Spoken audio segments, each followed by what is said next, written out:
Hey guys, Tyler is awesome too here.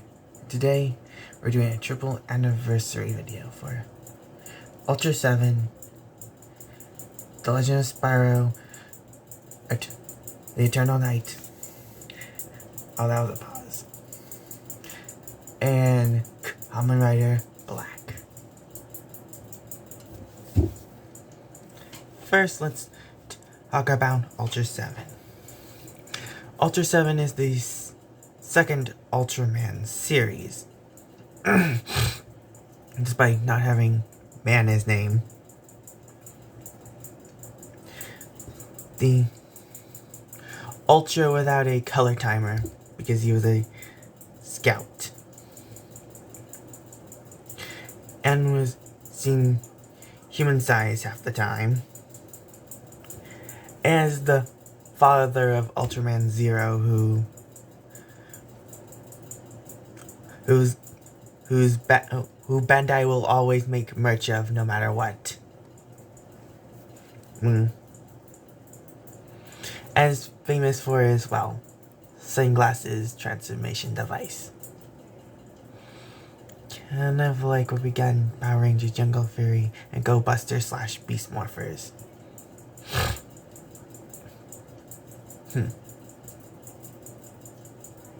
Also, Dunn Brothers has this glasses, light engine device, weapon thing. You get the idea. I mean, the Ultra in Ultra 7 as opposed to the original Ultraman, where the Ultra and the human are separate.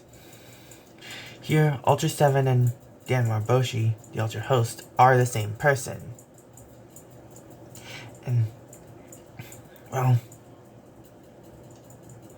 and Ultra 7 has little capsule things. I mean, the idea of utilizing monster abilities and monsters as minions is also kind of similar to Decker and some other modern Ultras.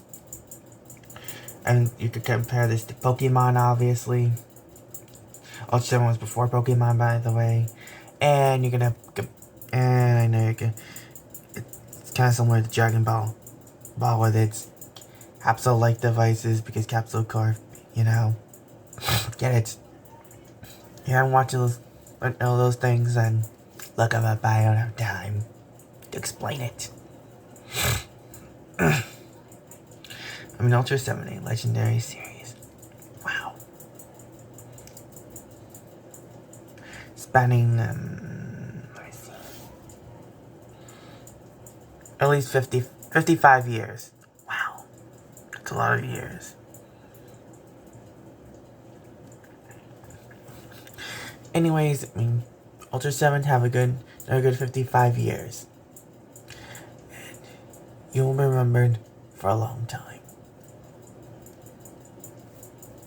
And now on to The Legend of Spyro, The Eternal Night, which is fitting for a Halloween theme, because, you know, night, it's October, Halloween, night, get it? You know, I never played the Eternal Night. I do have the PlayStation 2 version of Legend of Spyro New Beginning. I don't have a copy of Dawn of the Dragon, because I just don't. I did play, I think, the Wii version with my cousin Taylor.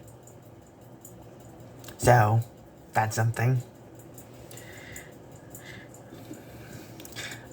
I mean, the Eternal Night involves some the Empire Strikes Back of The Legend of Spyro with a non-huge cliffhanger thing. It also introduces like Dark Spyro, with become iconic since aspect of the Spyro franchise, even being Skylanders. And while there's has a the cutscenes are pretty good. Cinder and Sparks get different voice actor for each game. Mae Whitman plays Cinder, because I think she's the best out of the three. Just saying.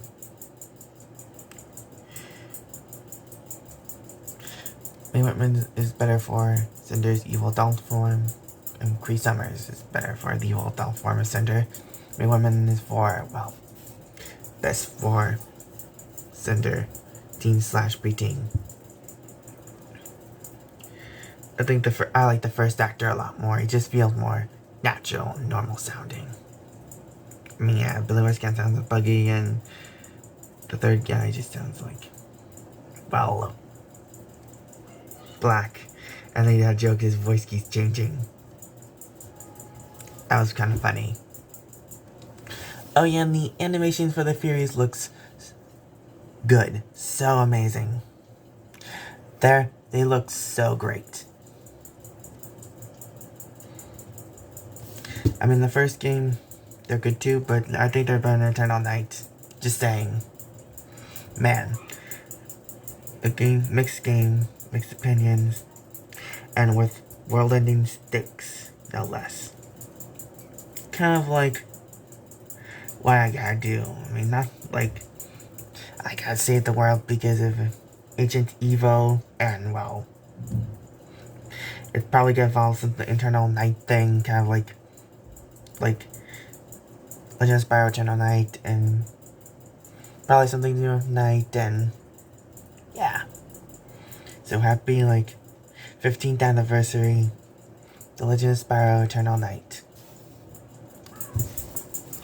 And for the third and final anniversary, it's the 30th anniversary of Kamen Rider Black. And, well, it's a great Kamen Rider series. It's another one fitting for a Halloween theme, since it's really dark and gritty and very, very much a soft reboot to the original Kamen Rider with the whole cyborg thing. Where basically it's got very dark themes and rituals, and it's got the original Ultraman, the show. Kamen Rider Blade also had Ultra 7 in it. Wow. I mean, the actor who played them, you get the idea. Anyways, okay.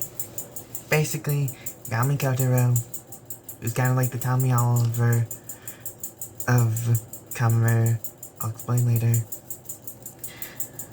is basically turned into a cyborg with his stepbrother because they were born at solar eclipse on the same day. And, well, they're chosen ones, and basically they're destined to fight each other for a position of power, and that basically that's the premise of Kamen Rider Black. And also Kotaro has to fight monsters called mutants, like DMG mutants, that, and X-Men mutants. And well,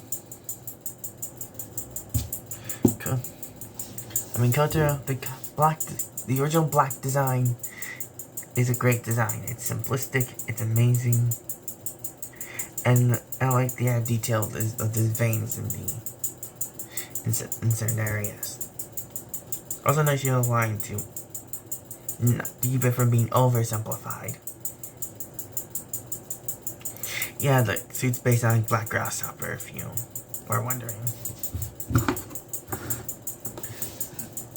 And, well, basically, Kamen Rider Black is, well, dark and edgy. And, well, Kotaro's a compelling character, what he had to go through, and he has to make sacrifices for the greater good. Also, Kamen Rider Black has a manga where it's basically, well, completely different. The manga is basically Kamen Rider Shin before Kamen Rider Shin. And, well, we got Black's sequel. Black was so successful, we got a sequel called RX, where it actually carries over the same protagonist from before. I mean, RX is well known for being adapted to for the Saban's Mask Rider. And Black RX basically carries over many elements towards future Kamen Riders, like a car-based vehicle, like Kamen Rider Drive, Run, Rider-Run's Driver's thing, and Rider-Run's RX's thing. And then there was, well, the fact that, like, accessible main forms, like what Kuga and Agito would have. Black Riders kind of similarities to Agito, both being sequels, both the Riders of these main forms, both having sword-like weapon, they both kind of mimic V3s a bit. They both have a dual Showa-like, and both of their weapons from their belts. You get the idea. I mean, Black RX is kind of the original Kuga, don't you think? I mean, Black RX did mostly air in the Heisei era, even though it started in the Showa era. Basically anything that solely involves Shotaro, any Rider series or movie that involves Shotaro Ishimori is part of the Showa era. Everything else is Renoa or Heisei. That's basically what I'm saying. Oh yeah, and the form names of Black RX are Robo Rider, Kami, homage to RoboCop, which is ironically since RoboCop was influenced by Space Sheriff Gavin. And there's Bio Rider, who is water-based, kind of like Wizard, Water Style, and Water Dragon, and Oshoka for the bulky and quick forms that you're familiar with. Anyway, Black RX is a pretty good design too. I mean, he looks like an upgraded Black. You know, he's established as a separate rider, despite this. The green kind of represents, you know, the more Kotaro being free from his captors. And its solar panels designed, well, it's what gives Black RX his power. That's right, he's eco-friendly. Which I do appreciate. Good thumbs up. And then, well, he's also, so again, he's got the sleekest bow of all the riders that have one. And he's got those big eyes which allow him to see better, I guess. And his main weapon is got basically a lightsaber. So, it's a nice design too. And Bachamber and Rideron are pretty good vehicle designs too. Oh yeah, Shadow Moon from both Black and RX is a good design too. And with the upcoming reboot of Kamen Rider Black Sun will feature a reimagining and retelling of Kamen Rider Black's story. Maybe there'll be a RX type final form for this reboot Black. I can't wait to see it. I do think that Black RX is better than Mask Rider, just saying. And when I seen the past and show Kamen Riders in the final few episodes of Black RX, I mean, it feels like a good ending to the show era of, well, television shows of Kamen Rider.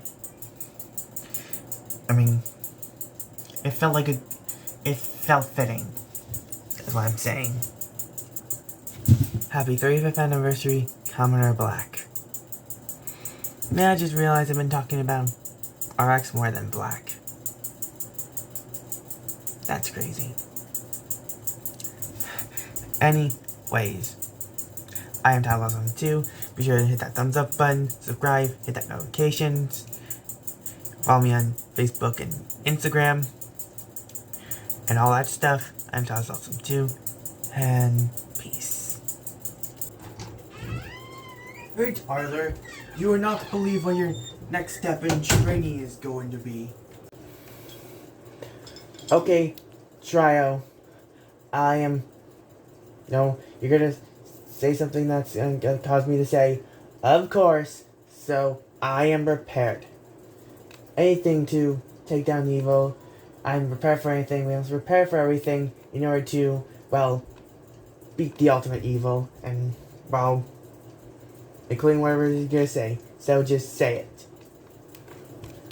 He's gonna say it. Well, basically, it's, to play card games. Mainly Yu-Gi-Oh! And that's the case. You said basically 10. What do you expect? Of course.